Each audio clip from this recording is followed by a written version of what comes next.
Porbandar PGVCL હેઠળ આવતા 4 ડિવિઝનમાં વીજ કનેક્શન કટ કરવા મેગા ડ્રાઈવનું આયોજન કરવામાં આવ્યું હતું.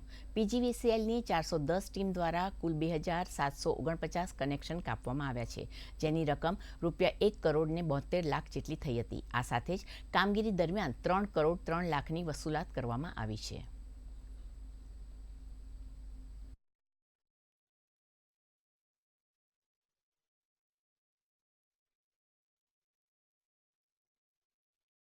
પોરબંદર સર્કલમાં ટોટલ આપણે 2749 કનેક્શન કાપવામાં આવેલા છે, જેની રકમ થાય છે 1 કરોડ અને 73 લાખ જેવી.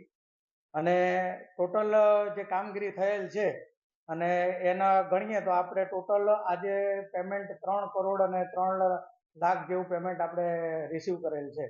જે આજની જે કામગીરી છે એ ખૂબ જ સફળ રહી છે અને એ બદલ હું પીજીવીસીએલના તમામ સ્ટાફોનો આભાર માનું છું.